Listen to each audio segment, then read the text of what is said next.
Hi there, it's Robin from Care 7. I'm glad you're here. And we're going to continue building our toolbox of skills and resources for helping manage our stress and overwhelm that can come from going through a life-changing event. So the next technique that I want to introduce is using body language as an instrument of self-confidence, empowerment, and safety. So believe it or not, about 80 to 90% of the way that we communicate to ourselves and to others is through body language. And body language is one of the first things to really change its language when we go through a lot of stress or a traumatic event. So these practices are going to be, again, kind of everyday self-care practices to incorporate as often as you can. Some of them are going to seem a little silly, but having a playful attitude is always good about it.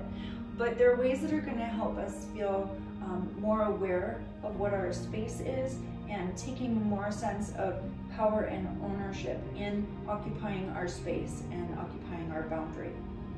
Okay, so one of the first methods of body-based empowerment, I call it the Wonder Woman or the Wonder Man method, but it's super simple.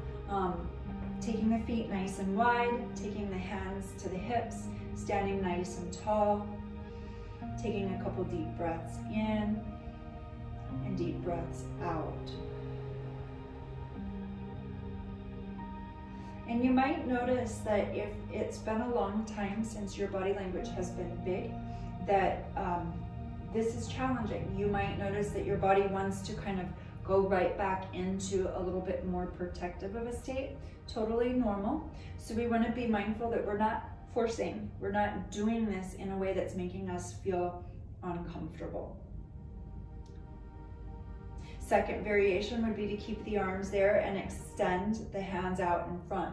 If you take the thumb and rest it in the inside of the palm and then wrap the fingers around that, that is another technique that cues a sense of safety.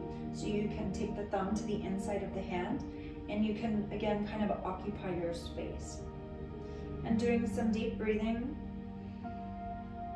If it feels welcoming, you can always make statements that accompany this, like something as simple as, this is my space. This is my safe space. Anything that feels natural to you. And if your arms fatigue, you can go back into Wonder Woman.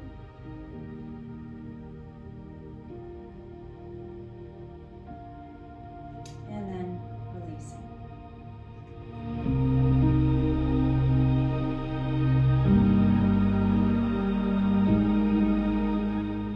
All right, another one for kind of occupying your space and taking in a sense of security in the body is to simply just hold your hands out, really pressing the palms as if you're pushing the walls away.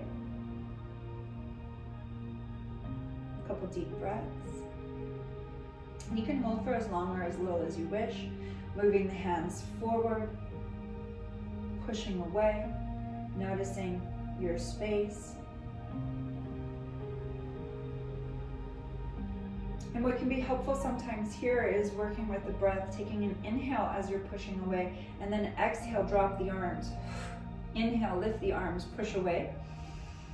Exhale, drop, and continue. Inhale, lift the arms, push away. Exhale, drop. A couple more.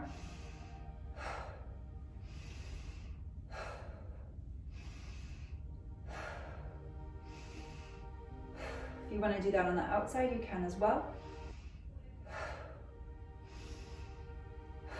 If you get dizzy or lightheaded, obviously have a seat and you can do the same thing in seated. So this is just a way of holding your space. You can work behind you at the same time as in front, just taking one hand behind and one hand back and alternating that way.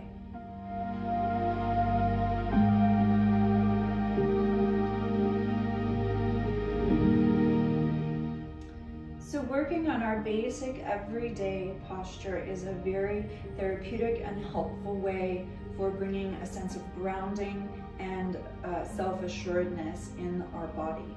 Most of the time we tend to round through the shoulders, we kind of cave in through the belly.